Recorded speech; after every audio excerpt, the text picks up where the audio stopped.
Chaque jour dans la France Bouge, on aime se poser, découvrir l'histoire d'une marque, d'un fabricant ou d'un produit né en France, qui existe toujours et encore, même après plusieurs années. Et c'est la saga du jour.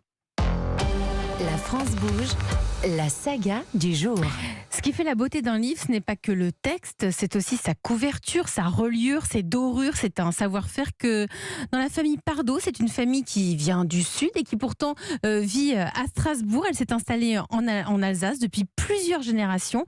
Ils ont mis en place un savoir-faire qui s'appelle donc, qui est au sein même de cette maison Pardo Charlotte Barrican. Cette histoire s'écrit de père en fils, c'est ça ? Oui, Elisabeth, les premières lignes, elles sont de Joseph, le grand-père qui crée en 1949 la maison Pardo. Il est passionné de vieux livres, surtout ceux du Moyen-Âge, des livres religieux, des bibles, des livres hébraïques, des prières, des psaumes, et il a envie de les rendre beaux, uniques, grâce à la reliure qu'il apprend sur le tas, et ce n'est pas une mince affaire, comme nous l'explique Johan Pardo, troisième génération à la tête de l'entreprise. Relier un livre, c'est couture au fil de lin. On va travailler le dos pour qu'il soit bien solide et on va choisir le cuir. Le cuir, faire des nerfs sur le dos. Il y a différents types de cuir, du buffle, du veau, de la chèvre. Alors les Pardo deviennent alors maîtres dans l'art de la reliure.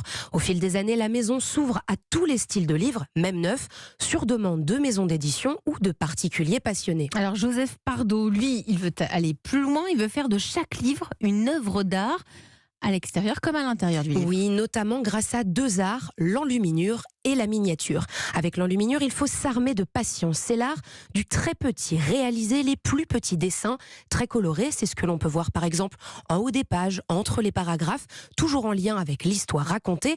Et dans l'enluminure, il y a la miniature des petits personnages réalisés grâce à des pochoirs. C'est une technique qui prend beaucoup de temps, mais qui a un rendu incroyable en termes de profondeur, de relief dans les dessins. C'est des choses qu'il faut venir voir, venir à l'atelier pour voir la beauté du rendu.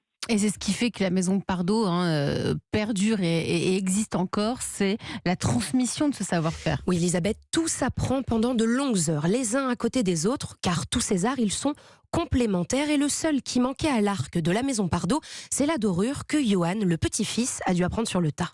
Le plus beau livre qui m'a été confié par mon père, la Bible de Lisbonne, c'est une des plus vieilles Bibles enluminées qui est maintenant au musée de Londres. Et il m'a dit, voilà, moi ce que je veux maintenant, tu me fais une beauté de ce livre. J'ai bien transpiré, j'ai passé des nuits blanches parce que, si vous voulez, la dorure, c'est à la fin du livre. Donc on a passé des heures déjà à travailler le corps d'ouvrage, à travailler la reliure, le cuir, les nerfs, les cuves. Et une fois qu'on vient pour la dorure, si on se rate, il faut tout recommencer. Et les beaux livres ont la cote cette année. Les carnets de commandes de la maison Pardo sont pleins, plus 20% par rapport à Noël dernier. Et ça coûte cher, le prix d'une reliure Ça commence à 2 000 € à peu près. Ah oui, et ça peut aller jusqu'à 10 000. Mais c'est un gros budget, mais on les garde toute la vie. Exactement, ces livres, et ça se transmet. Et ça se transmet de génération en génération.